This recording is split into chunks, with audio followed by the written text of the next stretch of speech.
Prezados irmãos e irmãs, boa noite.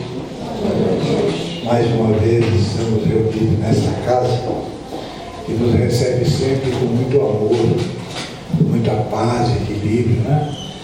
E sempre lembramos que é muito bom estar aqui reunidos, sempre em nome do Cristo, do nosso mestre maior, do nosso modelo de guia. A presidente da Sexta ULI, região Londrina, nos pediu para que desse uma informação e colocasse esse cartaz lá no edital da frente, que do dia 31 de agosto ao 29 de setembro de 2019 vai realizar o terceiro mês espírita na 13ª ULI em Londrina região. Então abrange Londrina, Rolândia, Jaguapitã, Porecatu e, enfim, a região nossa aqui. Então esse vai estar presente vários oradores de renome. Por exemplo, aqui está um de Roraima, tem um outro de Paranavaí, Maringá. São pessoas que se dedicam à doutrina, que está presente nessas reuniões. Então é muito bom, né? A gente prestigiar esse movimento da nossa Sexta ULI. Então fica aqui o convite e depois nós vamos colocar o cartaz lá na frente para melhor informação nesses cartazes. E hoje, para nossa alegria, estamos com a companhia da nossa irmã, professora universitária, professora Valdecir Aguilheira, de Londrina. Já muitos de nós já a conhecemos, porque por várias vezes ela esteve conosco. Então, seja bem-vinda à nossa casa mais uma vez, professora, e que a senhora possa ser envolvida nesse ambiente que sempre nos acolhe com tanto amor e sempre é bem-vinda ao nosso meio, porque a senhora já é uma pessoa que faz parte desta casa, como amiga do nosso querido e a querida Dulce Hugo Gonçalves, que nós sabemos da longa amizade que vocês tinham. E continua, né? Não é porque ele está mais presente fisicamente, mas essa amizade continua. E com certeza a alegria dele de estar vendo a senhora presente nessa casa é muito grande. Então vamos buscar mais uma vez nos entregarmos este momento para nós que estamos aqui reunidos, esquecer das coisas lá de fora, nos desligar completamente, inclusive os nossos celulares, e buscar a figura sublime de Jesus e rogar a Ele que as suas bênçãos de amor e de paz possam envolver a cada um de nós, para que nós nessa noite possamos receber aquilo que necessitamos para o nosso bem-estar físico e espiritual. E também ouvendo a nossa irmã responsável pela mensagem da noite. E assim, mestre e amigo, nós queremos mais uma vez repetir que abençoe esta casa que nos acolhe, que abençoe aqueles nossos irmãos que hoje não puderam estar conosco, os trabalhos que nesta casa seja realizado, possa sempre ter o envolvimento e o teu amor e da tua paz. E que esta paz permaneça no coração de todos nós, hoje e sempre, que assim seja. E com esta prece, nós damos por iniciado o trabalho da noite e passamos a palavra à nossa irmã Valdecir. É sempre uma alegria muito grande voltar a essa casa abençoada, iluminada, que frequentamos desde 1958, quando vínhamos aqui participar dos cursos de evangelização, uma palestra no Centro Espírita Alta de Souza, lá em Londrina, no sábado, e preparei também sobre a felicidade. Só que eu não sabia que tipo de público, porque normalmente, né, a gente fala em casas espíritas para espíritas ou simpatizantes, né, pessoas que buscam à casa espírita para o aprendizado. Mas lá é uma situação diferente. É ali naquele Parque São Jorge, no Jardim São Jorge, para um pessoal muito carente. E quando eu cheguei lá, até fui com um data show, fui preparada para fazer uma palestra da mesma forma que eu faço nas outras, né? Apesar de não ser palestrante, né? A gente só colabora aí na medida do possível. E havia mais ou menos 80 pessoas. E aí eu pensei, como é que eu vou falar de felicidade para essas pessoas? A maioria tinha ido lá por causa da sopa que eles ofereciam, do lanche, do alimento que depois eles levariam para casa. E eu acreditava que assim, a necessidade deles maior era de ordem material, não estavam lá em busca de um amparo espiritual. E aí eu fiz a pergunta, quem é feliz aqui? Levante a mão. Daquelas 80 pessoas, 77 levantaram as mãos. E isso me emocionou. 3 não levantaram a mão. E depois eu disse, bom, depois da palestra, eu vou conversar com vocês. Por que vocês não são felizes? Se todos aqui, né, levantaram as mãos dizendo que eram felizes. E aí, no final, essas 3 pessoas ficaram mais no encerramento mesmo, saíram os demais, e aí eu perguntei para a moça, por que você não é feliz? E aí eu vi que o drama dela era muito sério. Ela tinha um problema de psicose, ela ficava enraivecida, ela tentava matar o marido, ela tentou se matar várias vezes. Então era um desespero muito grande, assim, de desequilíbrio espiritual e psíquico. Então pensei, como que eu vou falar, né? Falei sobre a felicidade, mas será que eu atingi essa pessoa falando da felicidade? E aí o marido dela ao lado disse, olha, eu não posso ser feliz, porque eu faço de tudo por ela, mas a gente não consegue, a doença dela não tem volta. Então, eu gosto muito dela, fico do lado dela, mas eu não posso fazer nada, por isso eu não sou feliz. E o outro senhor, já mais de idade, não quis falar porque ele não era feliz. Daí eu disse, mas pelo menos um abraço o senhor me dá. E aí então ele deu um sorriso. E aí eu que fiquei feliz com esta passagem, né? Então a gente vê que lá no Livro dos Espíritos, Kardec, nas 1019 perguntas, ele dedica 15 sobre a felicidade. Então a felicidade é muito importante para nós. E aí nós pensamos, será que nós vivemos num mundo de felicidade? E quando Kardec pergunta, né, se é possível ser feliz neste mundo, o Espírito da Verdade responde, não. E aí então isso nos choca, essa primeira parte da resposta, não é possível ser feliz no nosso mundo. Mas depois ele complementa, o nosso mundo, a Terra, ainda é um mundo de provas e expiações. Nós que viemos para cá, nós viemos para resgatar faltas passadas. Nós viemos para passar por determinadas provas em busca da nossa evolução. Por isso a resposta tão taxativa do Espírito da Verdade. Não há felicidade neste mundo. E aí nós passamos a pensar, bom, a Terra é um mundo de provas e expiações.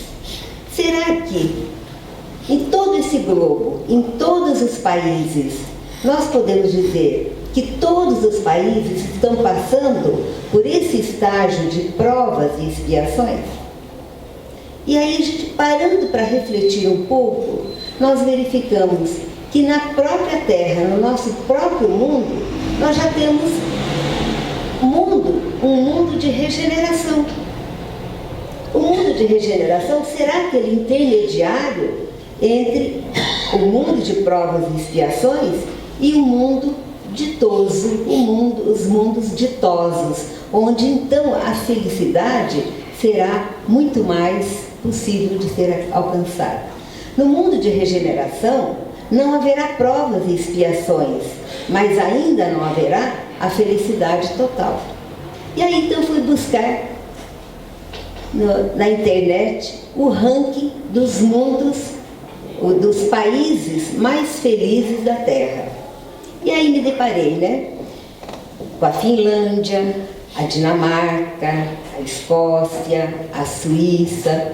Então, há 6 países, os 6 primeiros são países nórdicos.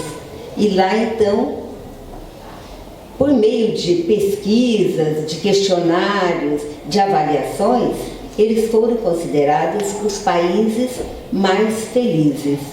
E aí, então, nós podemos enquadrar esses países como já estando num mundo de regeneração. Mas, abaixo do mundo de provas e expiações, nós temos também os mundos primitivos. Será que na Terra nós temos mundos primitivos? Países onde ainda o primitivismo impera?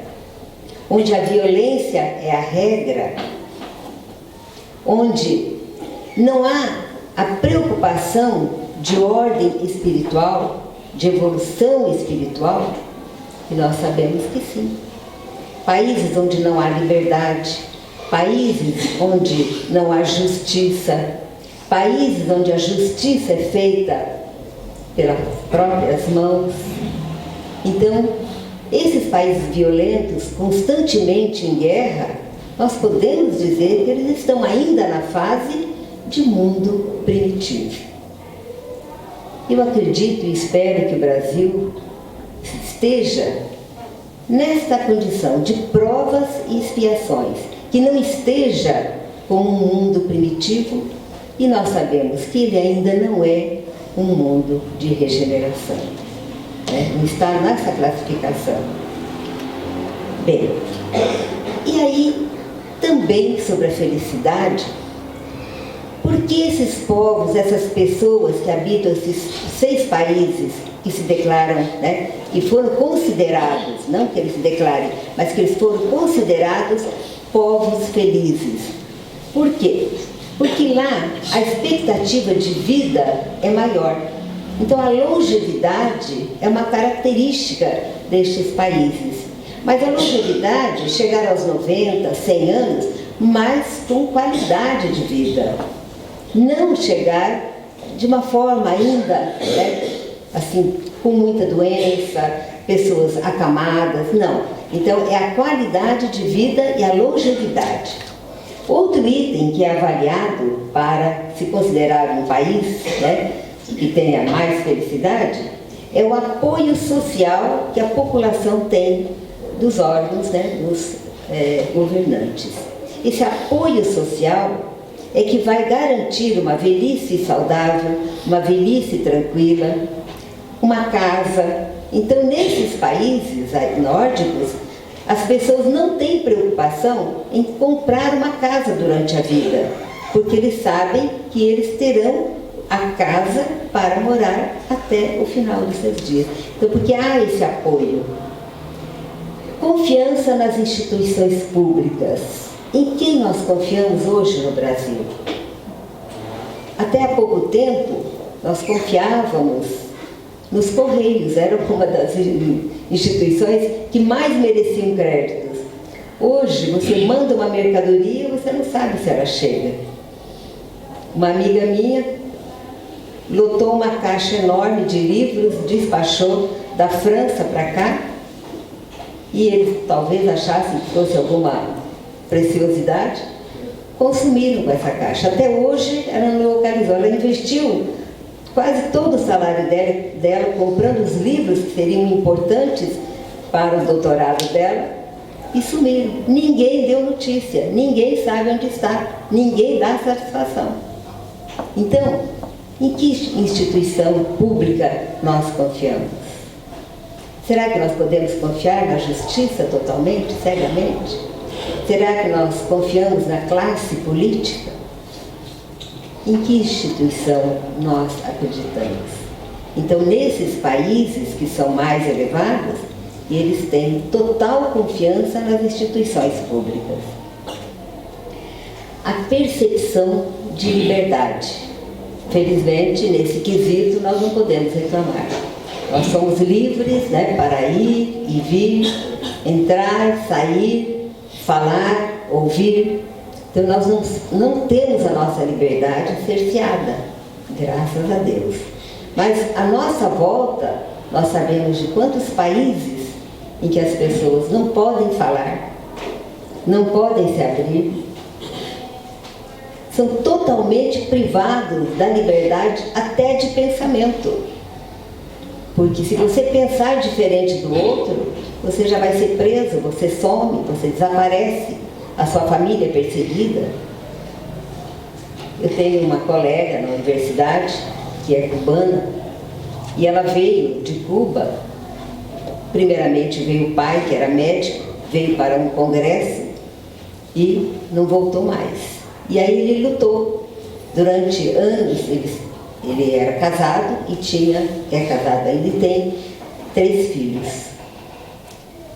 E há 2 filhos, essa minha colega e um menino, que era muito bebê ainda. Ele veio, pediu asilo, ficou aqui no Brasil,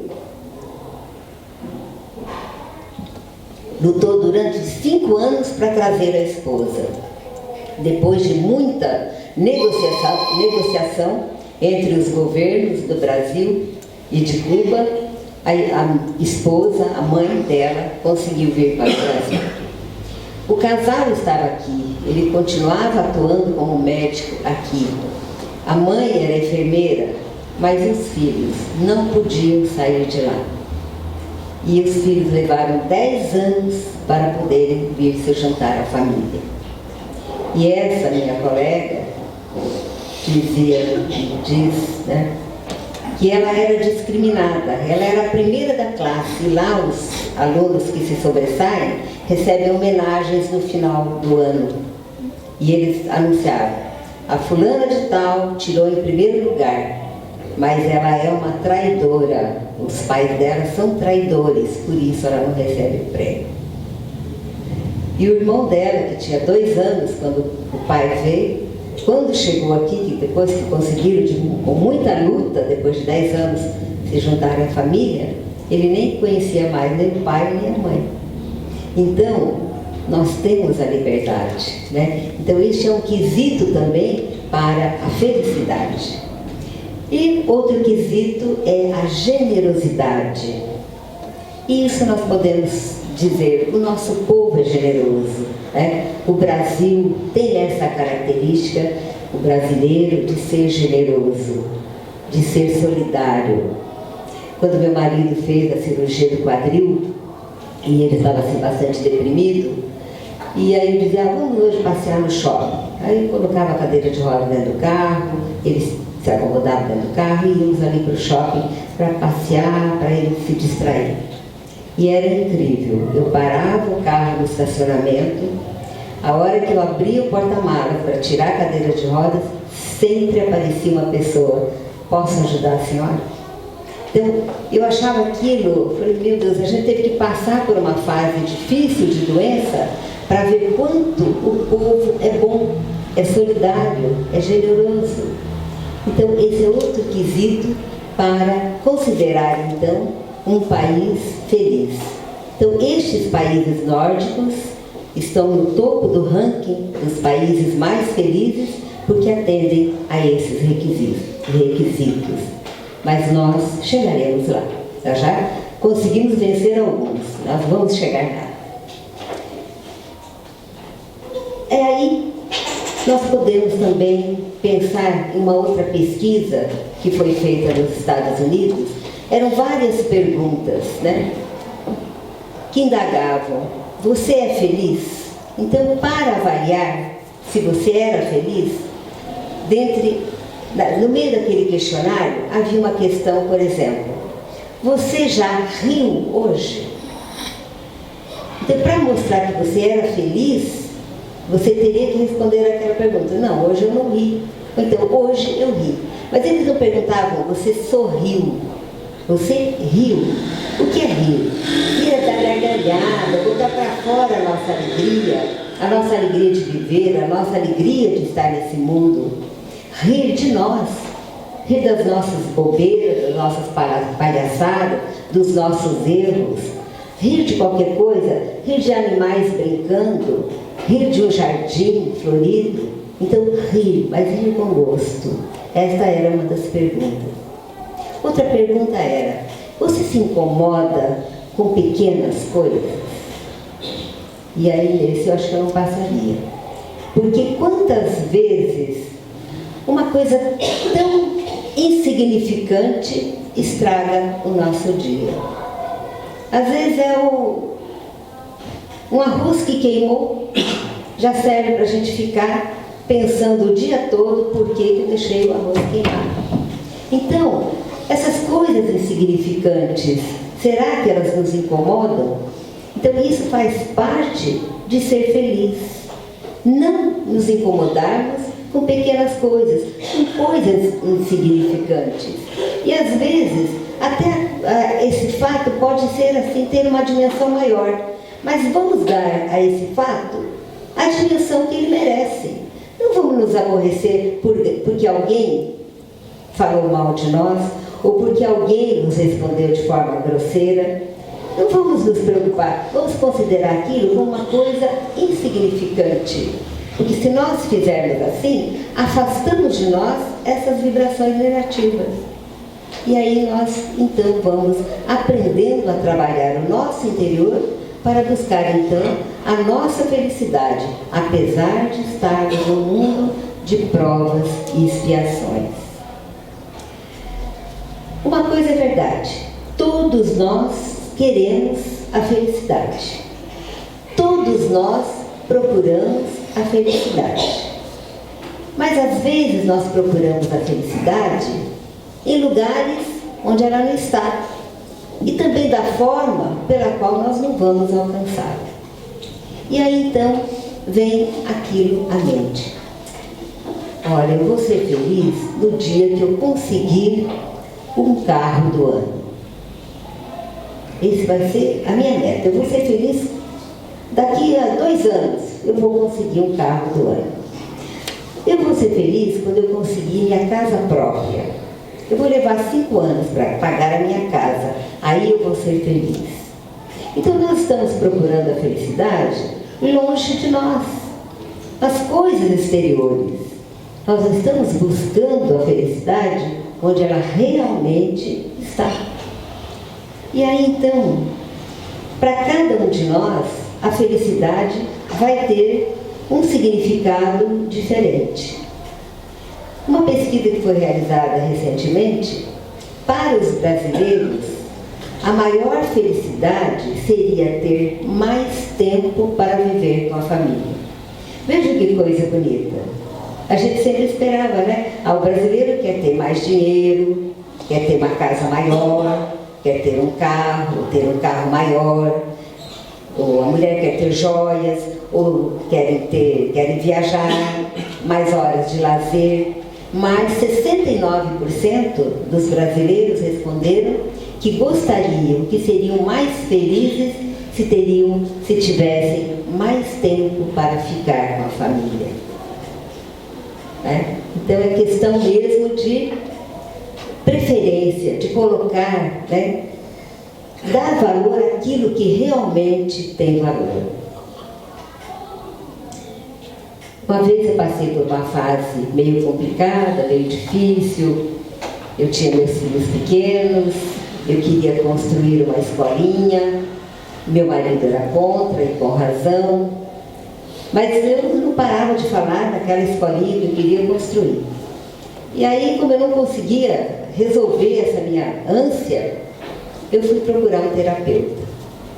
E aí ele me fez a seguinte proposta. A senhora tem o marido, os filhos e o sonho da escola. qual deles a senhora quer perder? Aí eu vi que realmente, né, a escola não era tão importante assim para mim. O mais importante seriam, então, meus filhos e meu marido. Então a gente tem que dar valor às coisas, mas dar o valor que elas realmente têm.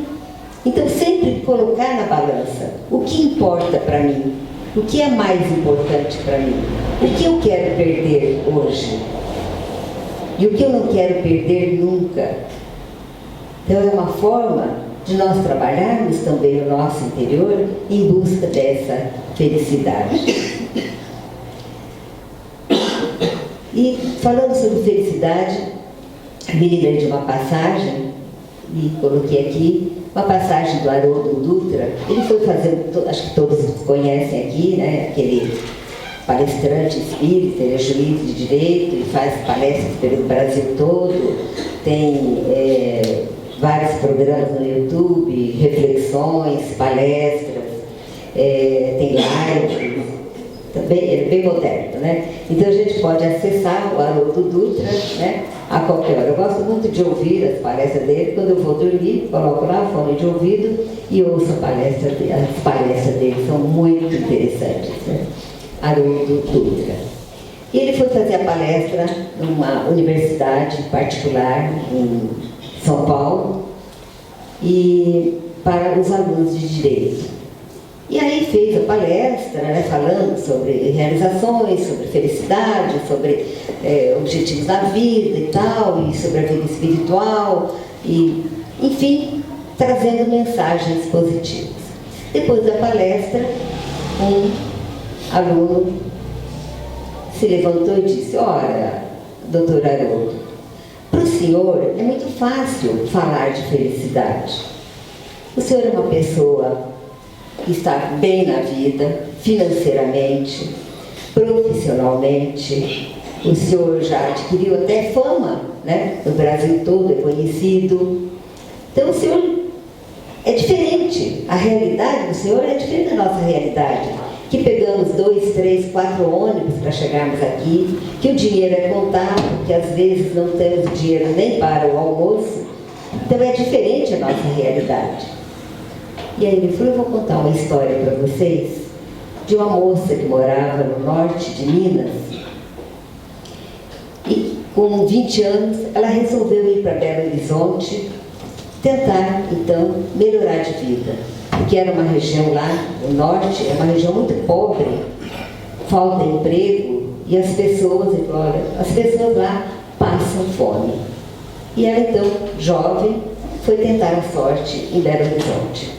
Arrumou um emprego de doméstica na casa de um advogado, uma família abastada, que tinha 3 filhos.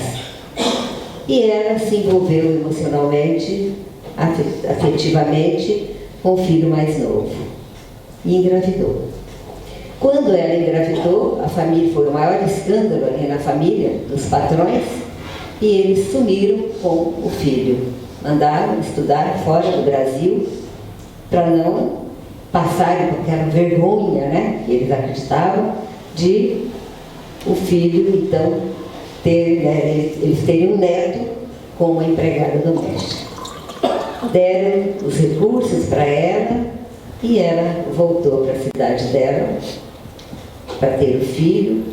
E esse menino passou boa parte da infância dele na casa de um parente, na casa do outro, passando necessidade, até que lá, mais ou menos quando ele tinha uns 4 ou 5 anos, ela resolve voltar para Minas, porque ali não tinha condições mesmo de sobreviver. Veio para Minas, foi trabalhar em casas de família, e levava esse menino, que passava o dia todo ali com ela trabalhando, lavando, fazendo faxina, e esse menino dormindo às vezes no chão ali, né, porque era o único jeito que ele tinha, né, brincando e ficando ali pelo chão, e ela dormia na casa, né, da patroa, e essa criança passou uma boa parte da infância dessa forma. E aí ele diz: esse menino chama-se Haroldo Dutra Dias. Para mostrar então que a vida não é fácil para ninguém. Porque nós vemos às vezes as pessoas e falamos, puxa, mas como ela é feliz, principalmente no Facebook, né? Todo mundo é feliz, todo mundo está comendo bem, todo mundo está com os amigos, a família amorosa, todo mundo unido. No outro dia já estão se separando, o filho brigando com o outro já vai preso, aí acaba tudo, né? Mas ali no Facebook todo mundo é feliz, brinca de ser feliz, né? Então, quando nós pensamos em felicidade e pensamos por que eu carrego essa cruz, por que a minha carga é tão pesada, é porque nós não estamos olhando para a carga do outro. E nesse livro, que se chama Felicidade na Vida da Gente, de André Luiz Rosa, é um escritor espírita que nasceu aqui em Rolândia, mas mora em São Paulo. E ele tem aqui uma passagem do Chico Xavier, que eu vou pedir permissão para ler. Chico Xavier estava na companhia de Francisco Galves, que era proprietário da editora Cultura Espírito União, e entrou na livraria espírita Boa Nova. E aí chegou um senhor e disse para ele: Chico, o senhor é um privilegiado do céu. Aí calmamente o Chico respondeu: meu amigo, não sei quais são os meus privilégios perante os céus. Fiquei órfão de mãe aos 5 anos de idade. Fui entregue à proteção de uma senhora que durante quase 2 anos, graças a Deus, me favorecia com pelo menos uma surra diária com vara de marmelo. Aos 8 anos de idade, empreguei-me numa fábrica de tecidos e nela trabalhei 4 anos. 4 anos seguidos, à noite, para poder ir à escola primária durante o dia. Empreguei-me como auxiliar de cozinha, balcão e porta num pequeno empório durante 4 anos, mais ou menos. Em seguida, empreguei-me numa repartição do Ministério da Agricultura, na qual trabalhei 32 anos, começando na limpeza da repartição, até chegar a escriturário, quando me aposentei. Na infância, sofri de uma moléstia de pele. Fui operado no calcanhar devido a um tumor que ali cresceu. Dos 12 aos 15 anos, tive o mal da coreia, ou mal de São Guido, que é uma doença que provoca tremor no corpo todo. Perdi a visão de um dos olhos com uma queda de retina, muito cedo, ainda jovem. No ano de 1951, fui operado de uma hérnia estrangulada. Acompanhei a desencarnação de irmãos que me eram particularmente queridos na família. Em 1944, sofri um processo público de muitos lances difíceis e amargos por receber mensagens do grande escritor Humberto de Campos. Em 1958, passei por escandalosa perseguição com muitos noticiários infelizes na imprensa. A perseguição foi tão intensa que me obrigou a sair da reconfortante vida familiar em Pedro Leopoldo, onde nasci, transferindo-me para Uberaba em 1959. Fiz isso para a tranquilidade dos meus familiares, que não tinham culpa de eu haver nascido médium. Em 1968, fui internado no Hospital Santa Helena, aqui em São Paulo, para ser operado numa cirurgia de muita gravidade. E agora, no princípio deste ano, do 50º de minhas pobres faculdades mediúnicas, agravou-se em mim um processo de angina que começou em novembro do ano passado e com a qual estou lutando muito. E terminou, dizendo para o confrade espantado: se tenho privilégios, como o senhor imagina, devo tê-los sem saber. Então, uma vida inteira dedicada ao próximo, dedicada ao espiritismo, uma vida de superação. Né? Então, quem via o Chico sempre sorrindo, nem podia e sofria, e por quantos sofrimentos ele já havia passado e continuava passando. Eu acho que também todos aqui conhecem a figura de Jerônimo Mendonça, que a nossa irmã, há uma irmã que sempre se refere a ele, que cuidou dele aqui da casa, né? E Jerônimo Mendonça, se vocês se recordam, quando era uma pessoa, um jovem muito forte, muito bonito e tinha uma boa presença, e a partir dos 20 e poucos anos ele foi acometido de uma doença que ia atrofiando todos os nervos, né? E era uma doença que não tinha cura. E aí foram atrofiando as pernas, ele foi ficando paralisado da cintura para cima, os braços, e só restou então a cabeça, que não paralisou. E ele então dava palestras em centros espíritas por várias regiões do Brasil, numa maca, e eles apoiavam então um microfone, adaptaram ali na maca para ele poder fazer a palestra. Então ele só mexia a cabeça, os olhos. E um dia perguntaram para ele: Jerônimo, o que é felicidade para você? E ele respondeu: felicidade para mim seria poder me virar na cama. E nós, acordamos, olhamos em volta, temos a nossa cama, a nossa casa, a nossa família, nos levantamos, temos o nosso corpo perfeito, podemos caminhar, podemos sentir o aroma, podemos enxergar.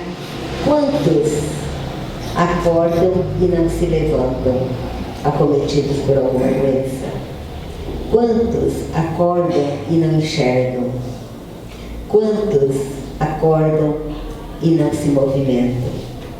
E nós não damos valor ao nosso corpo, nós não damos valor à nossa família, nós não damos valor às nossas provas, aos nossos sofrimentos que nos levam à elevação espiritual. Eu me lembro que quando quebrei o braço, rompi os tendões, e a dor era insuportável, até diagnosticar que havia ruptura dos tendões e que teria que fazer uma cirurgia. Não podia mexer o braço, nem para dormir, tinha que amarrar o braço para poder dormir, dormia sentada. E eu dizia: eu vou ser muito feliz no dia que eu puder erguer o meu braço.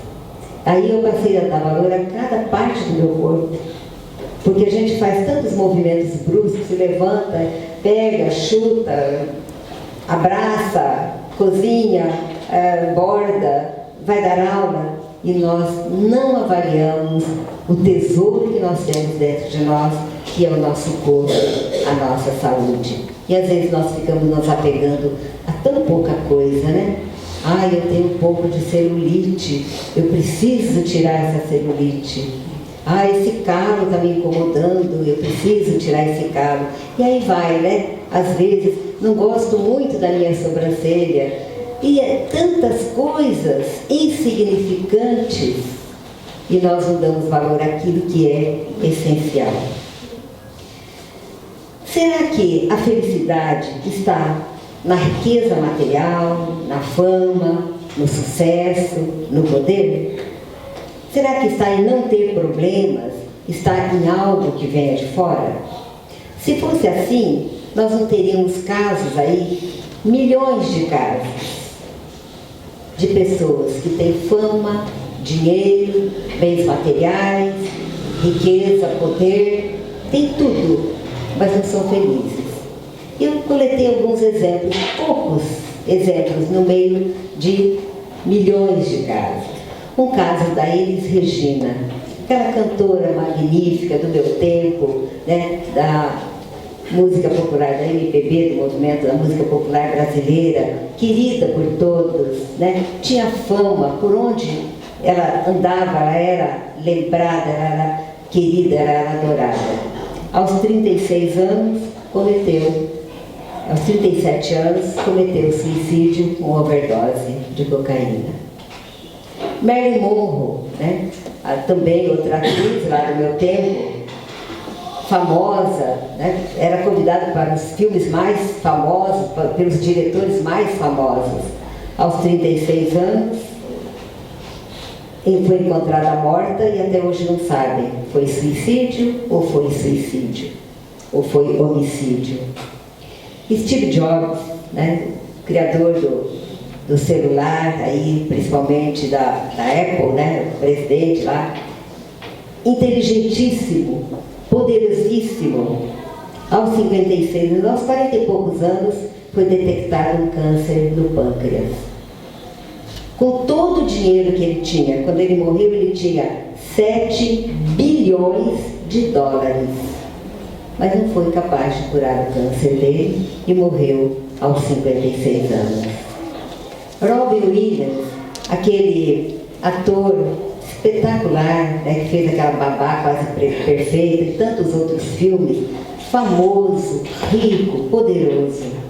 Aos 63 anos, foi detectada uma doença que alguns diziam que era Parkinson, e aí seguida de uma demência progressiva, não aguentou a prova e se suicidou aos 63 anos. A família Kennedy, de presidentes, deputados, senadores, uma família que sucessivamente é vítima de tragédia. John Kennedy, que era presidente, foi assassinado aos 63 anos. O seu filho, John Kennedy Jr., com 39 anos, sofre um desastre aéreo.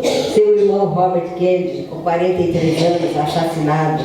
Então, não é a fama que traz felicidade, não é o dinheiro que traz felicidade, não é o poder que traz felicidade. A felicidade está dentro de nós que a construímos. Alcançar a felicidade hoje e agora. Como?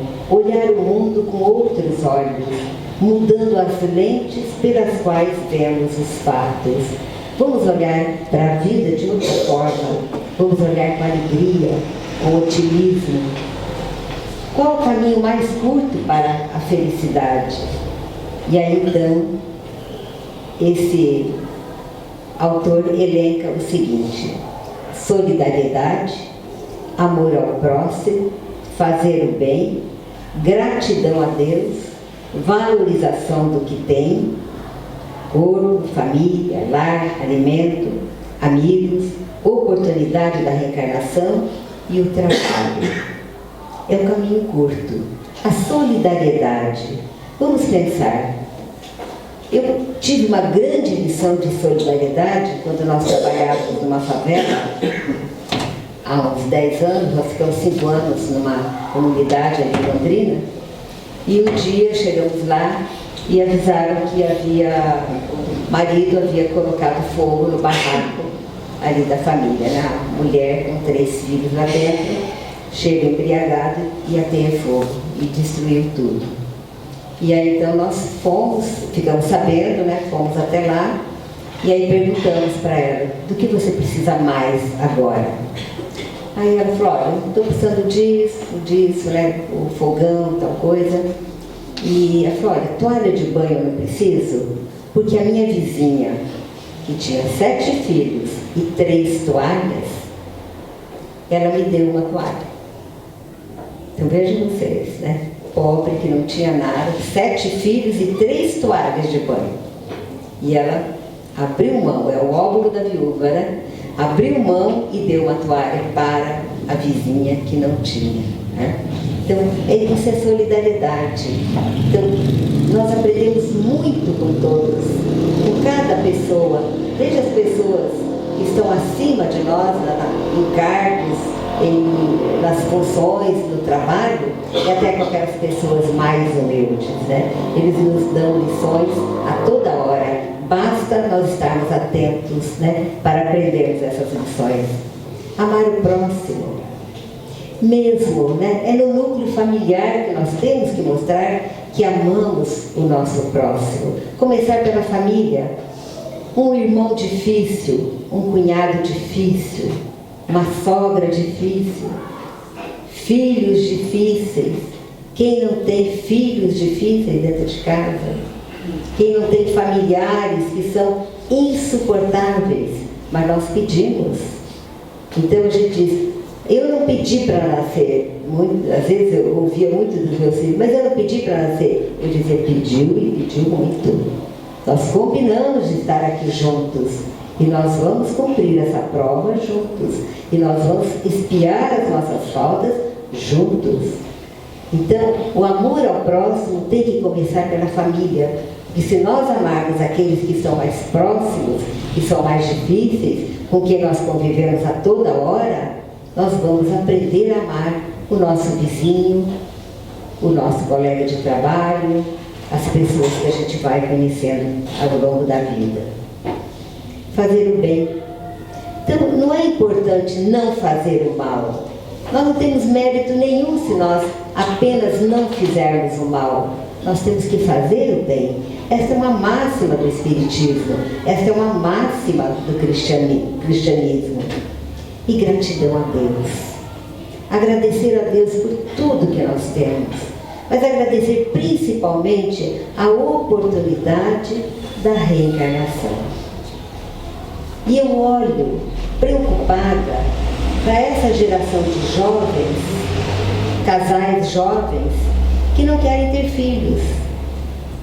Eu tenho um primo em 2º grau que se casou e disse: eu não quero ter filho, nem animal e nem planta.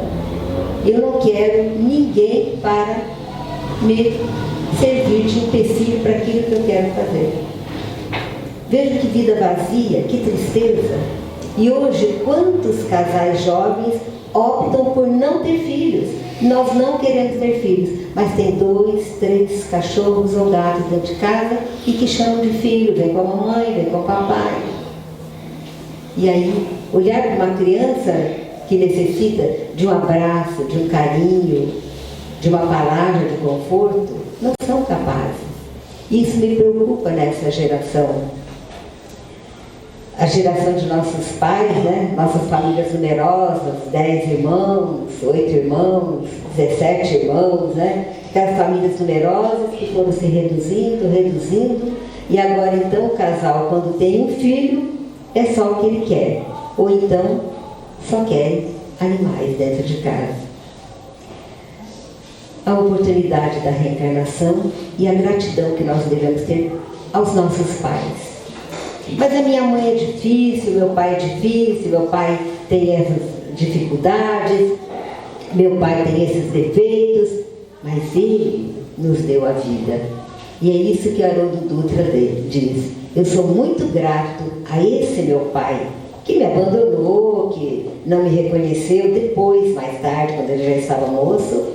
A mulher, a esposa do pai, né, que seria a madrasta dele, fez o pai reconhecer e dar a ele a mesma educação, colégio, o mesmo conforto que ele dava para as filhas que ele tinha no segundo casamento. Né? E ele sempre diz nas suas palestras: eu sou muito grato ao meu pai, porque se não fosse ele, eu não estaria aqui. E também muito grato à mãe, porque naquele momento de desespero, ela poderia ter apelado para o aborto. E hoje nós não teríamos esse grande espírita propagador da doutrina por todos os cantos do Brasil e do exterior. E o trabalho. O trabalho é o caminho mais curto para a felicidade. E isso eu posso garantir para vocês. Porque quando a gente perde um ente querido, se nós ficarmos em casa lamentando, chorando, nós não vamos resolver nada. Nós não vamos resolver. Não vai melhorar em nada a nossa vida. Agora, o trabalho faz muito bem. Eu passei por 2 situações na minha vida. Numa, eu pedi licença para me tratar. Eu tinha sofrido um aborto, era meu 4º filho, e era uma menina que eu não tinha, só tinha 3 meninos. E aí, então, eu pedi licença e me afastei por 1 mês. Foi a pior coisa que eu fiz na minha vida. Porque eu só pensava na minha filha, só pensava no que eu havia passado, e eu não fazia nada para melhorar o meu estado, o estado da minha família, dos meus filhos e do meu marido. Quando eu perdi meu pai, que o paizinho acompanhou, meu pai, aos 72 anos, era chofer de táxi, né? Era chofer de praça, né? Hoje é motorista de táxi. Foi assassinado. Então, a primeira coisa que eu fiz, depois que nós o sepultamos, foi voltar ao trabalho. É um remédio. O trabalho é um remédio. Ele nos cura. distrai a nossa atenção, nos faz também nos voltarmos para os outros e sermos úteis. E esses dias passou uma reportagem interessante aí na televisão, ao meio-dia, sobre aquele médico que tem 92 anos, irmão do Ari Fontoura, aquele artista, né? O Ivan Fontoura, que mora em Pontal do Sul, está aposentado há não sei quantos anos, 92 anos, e a esposa dele, quase essa idade, beirando os 90, todos os dias vão lá para o posto, abrem o posto, eles limpam lá o posto de saúde e ele atende 20 crianças. Ele, se terminar uma hora, terminou, 2 horas, aí que ele vai para a casa dele, eles vão, ele e a esposa, fecha. Então foi bem assim, interessante, mostrando ele fechando a porta, depois fechando o portão com cadeado e indo para a casa deles almoçar quase 3 horas da tarde. Já imagina uma pessoa com 92 anos ainda tem prazer no trabalho, sabe que o trabalho traz felicidade, porque enquanto ele está lá, ele está beneficiando tantas outras pessoas. A vida não é um problema, a vida é um desafio. E todos esses, né?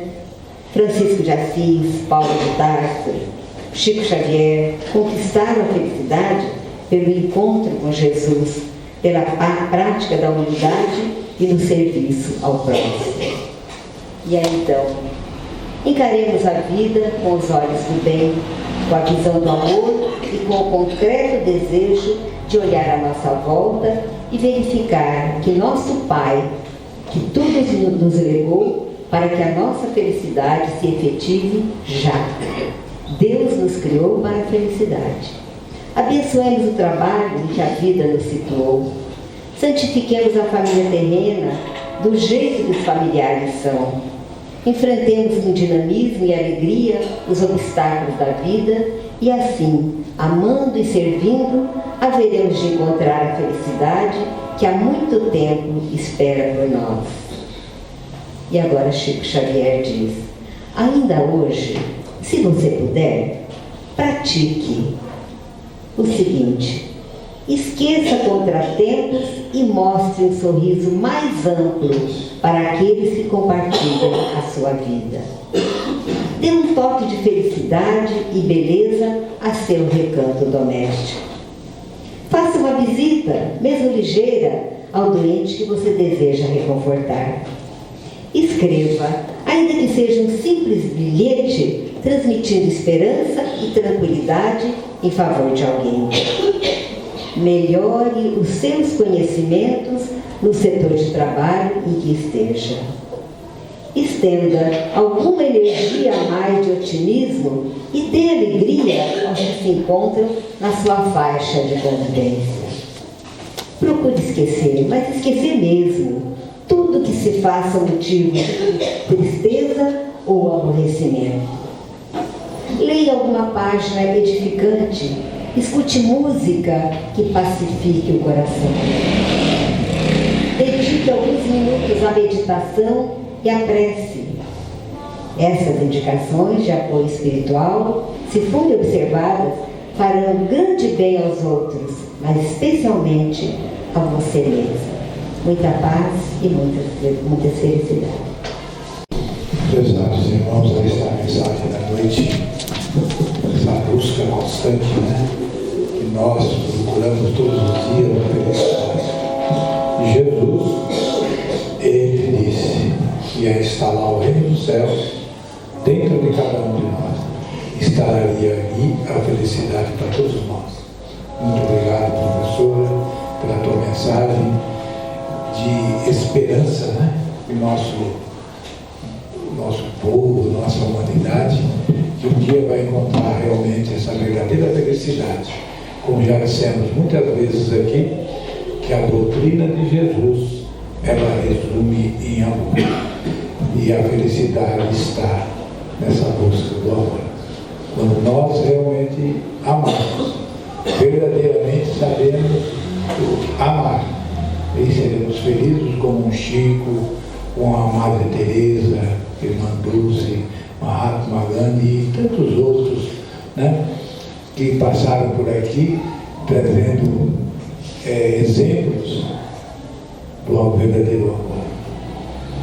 Então, vamos passar para a segunda parte dos nossos trabalhos, convidando os médiuns a se dirigirem à sala de passe e o nosso grupo vocal para continuar dando harmonia ao nosso ambiente, e os que ficarem no salão.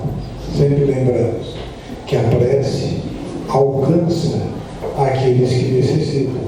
E quem de nós que não temos alguém que necessita da nossa prece nesse momento, que estão internados em hospitais, estão perambulando pelas ruas, que as nossas vibrações de amor possam alcançá-los. Nós vamos chegando ao término do trabalho das quartas-feiras, sempre externando a nossa gratidão a Deus, nosso Pai, Criador, Pai de infinita misericórdia, carinho, ternura, amor para com toda a criação, a Jesus, nosso divino amado Mestre, aos mentores amigos, anjos guardiões. E como nada é por um acaso, a semana passada o Marcelo falou também da felicidade. E hoje a Vandercília fala da felicidade. Que o momento é um momento de esperança, né? Que a vibração está melhorando. Nossa vibração, o planeta, né? Nos aproximando do mundo de regeneração. E um dos itens da felicidade é a gratidão. Se a gente tiver gratidão no nosso coração a Deus, nós vamos se sentir relativamente felizes. E para terminar, para encerrar, eu gostaria de compartilhar com vocês uma poesia. Eu vou tentar, né? Uma poesia que o autor ele faz uma reverência a algumas obras do Criador. Essa mensagem, essa poesia se chama Quem Foi Que Fez, de João de Deus I. Então, antigamente a gente acreditava que nos povos antigos acreditavam num Deus vingativo, caprichoso, colérico, né? E hoje, com a evolução do raciocínio, nós compreendemos que Deus não pode ter esse sentimento, né? Isso é sentimento do espírito em evolução, dos homens. Então, Deus é amor. Às vezes também justiça, né? Mas principalmente amor, misericórdia. E essa poesia diz mais ou menos assim: Quem foi que fez o sol tão vivificador, e sua luz resplandecente cheia de fulgor, os trilhões de estrelas que cintilam os céus, e as nuvens vaporosas como densos véus, a mecânica celeste, o arcano profundo da eterna ciência que equilibra os mundos, os micro-organismos em desenvolvimento e os orbes gigantescos em deferecimento, o átomo, a nebulosa, a ameba e o serafim, e a origem das coisas que nunca terão fim, a virtude impoluta que não se modifica e a possante energia que a tudo vivifica. Quem foi que fez o vento, a chuva, o raio, o trovão, a primavera, o outono e também o verão, o perfume das flores, o som, a luz, o ar, os campos, as florestas, a terra, o céu e o mar? Quem foi que fez o infravermelho e o ultravioleta, e fez da largata surgir uma bela borboleta, o esperto gafanhoto, o formoso roxinol, surgindo alvorada nos clarões da luz do sol? Quem foi que fez as feras bravas e o terno passarinho, a asa dos insetos, a beleza de um ninho, deu agilidade incrível à pulga saltitante, e fez o passo lerdo e tardo do elefante? Quem foi que fez o colibri, com linda sutileza, sugando o mel das flores com tal delicadeza, o tatu escavando a cova em que se abriga, e a faina inesgotável da minúscula formiga? Quem foi que fez o inquieto macaco, o fogoso corcel, a abelha trabalhando na construção do mel? Quem foi que fez a ostra, o golfinho, o tubarão, a baleia, e a engenhosa aranha tecendo a sua teia? E o instinto de conservação, com o bússola infalível de orientação, guiando com acertos irracionais, sem nunca transgredir as regras naturais? as maravilhas do reino mineral, o leito onde repousa o reino vegetal, os prodígios da animalidade, um elo mais acima, a nossa humanidade, e tantos outros reinos que nós desconhecemos, sistemas de mundos que nem nos apercebemos, os gênios tutelares, arcangelicais, imersos nos segredos dos planos siderais. Que maravilha é essa que eu não posso descrever, com todo o dramatismo que eu pudesse ter, artista inimitável, sublime, ilimitável. Me ponho de joelho e contemplo abismado e pergunto a mim mesmo com estupefação: quem criou isso com tanta perfeição? E até o perdão, que dá sem pedir nada e paga sem dever nada, que tudo movimenta sem nunca se mover, formando e transformando, criando e dirigindo, governando e agindo. Quem tem tamanho poder? Eu pergunto a outras vozes: quem poderes dizer? Eu vos peço, queridos irmãos, amigos meus, e as vozes me respondem: foi Deus, foi Deus, foi Deus.